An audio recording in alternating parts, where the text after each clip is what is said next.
So येणाऱ्या 2 तारखेला गुरु हे राशी परिवर्तन करून कर्क राशीमध्ये जात आहेत. कसा जाणार आहे? धनु राशीच्या लोकांसाठी येणारा हा काळ.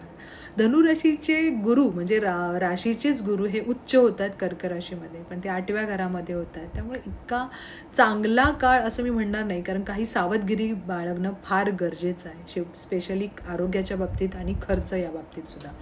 8व्या घरामध्ये होते. 8वं घर हे समाधीला दाखवतं, मेडिटेशनला दाखवतं, सबकॉन्शियसला आणि पाताळाला सुद्धा दाखवतं. अचानक काही गोष्टी चांगल्यासुद्धा होतील, जसं की धनसंपत्तीसाठी अचानक बदल होतील किंवा चांगल्या गोष्टी होतील. अध्यात्माकडे तुमचा कल जास्त वाढेल. गूढ विषयाबद्दल तुम्हाला ज्ञान होईल.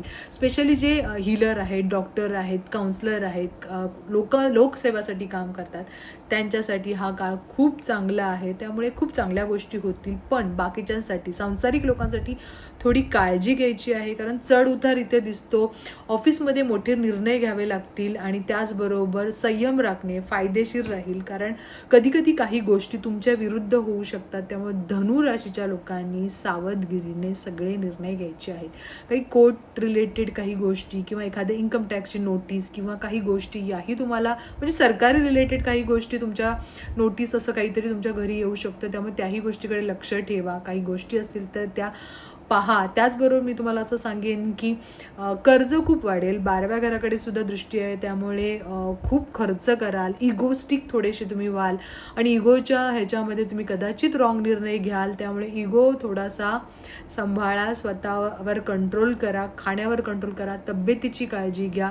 रागारागामध्ये डिसिजन घेऊ नका. कर्ज घेताय, उगाचच तुम्ही स्वतःच्या लक्झरीसाठी कदाचित कर्ज घ्याल, खर्च खूप वाढवाल. या गोष्टीकडे तुम्हाला लक्ष ठेवायचं आहे, कारण कौटुंबिक वातावरण थोडंसं डिस्टर्ब होऊन जाईल, हेही दिसत आहे. 8वं घर हे मी तुम्हाला सांगितलं कधी खूप धर्माला दाखवतं, संयमला दाखवतं आणि सेवेला दाखवतं. गुरु हा सेवा करणारा आहे. त्यामुळे ज्या वेळेला तुम्ही सेवा ही दृष्टिकोन ठेवता, लोकसेवा करता, लोकांसाठी चांगलं करण्याची गोष्ट करता, तेव्हाच इथला गुरु तुम्हाला फायदा करतो. नाही तर खूप स्ट्रेस, खूप गोंधळ मनामध्ये, उगाचच कुठल्या तरी गोष्टीवर मनामध्ये खूप त्रास करून घेणार आणि त्याचा प्रकृतीवर आणि थोडासा इन्कमवर पण प्रॉब्लेम होणार.